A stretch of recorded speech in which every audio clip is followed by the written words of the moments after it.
আজ কাটলিছড়া ব্লক কংগ্রেস কমিটির সংবর্ধনা সভা অনুষ্ঠিত হয় কাটলিছড়া রাজীব ভবনে। উক্ত সংবর্ধনা সভায় উপস্থিত ছিলেন কালীনগর পাইকান জেলা পরিষদ সদস্য কবির উদ্দিন লস্কর।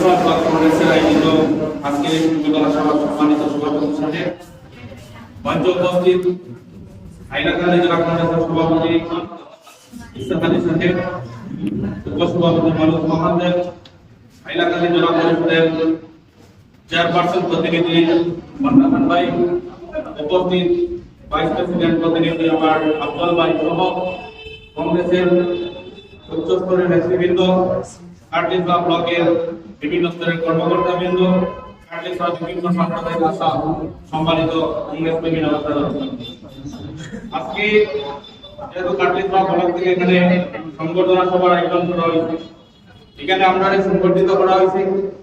আমরা কাটলিছড়া ব্লক কমিটিকে আন্তরিকভাবে কৃতজ্ঞতা এবং ধন্যবাদ জ্ঞাপন করছি এবং কাটলিছড়া ব্লক কংগ্রেসের প্রত্যেক কর্মকর্তাকে ধন্যবাদ জ্ঞাপন করছি। আপনারা জানেন যে হাইলাকান্দি জেলার মানুষের আশা আকাঙ্ক্ষা ছিল যে হাইলাকান্দি জেলা পরিষদ ভোট কংগ্রেসের দখলে আসবে। আমরা প্রত্যেকজন জেলা পরিষদ সদস্য কংগ্রেসের আমরা প্রতিশ্রুতিবদ্ধ ছিলাম যে হাইলাকান্দি জেলা পরিষদ ভোট কংগ্রেসের সেই ভোটে আপনাদেরকে আমরা উপহার দেব। আজকে যে পঞ্চায়েত রাজের যে সেমিফাইনাল সেটা আমরা হয়ে গেছে, আমরা হাইলাকান্দি জেলা কংগ্রেস দল সেমিফাইনালে জয়লাভ করেছি। আগামী বিধানসভা নির্বাচন আছে, সেই বিধানসভা নির্বাচনে হাইলাকান্দি জেলায় আমরা কিভাবে কংগ্রেস দল 2026-এ আলগাপুর, কাটলিছড়া এবং হাইলাকান্দি বিধানসভা সমষ্টি দখল করতে পারি তার রণকৌশল আমরা তৈরি করার প্রয়োজন রয়েছে।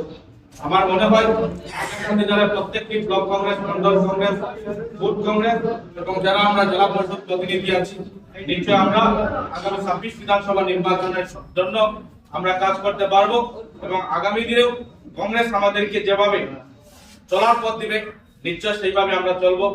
সেই বিশ্বাস আপনারা রাখবেন এবং আশা করি আমরা প্রত্যেক সময় কংগ্রেসের এই সহযোগিতা, কংগ্রেসের এই সাহায্য পাবো।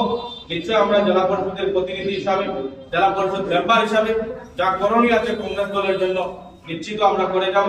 সেই আস্থার ও বিশ্বাস রেখে সবাইকে আবার ধন্যবাদ আর কৃতজ্ঞতা জ্ঞাপন করে আমার বক্তব্য এখানে শেষ করছি। ধন্যবাদ।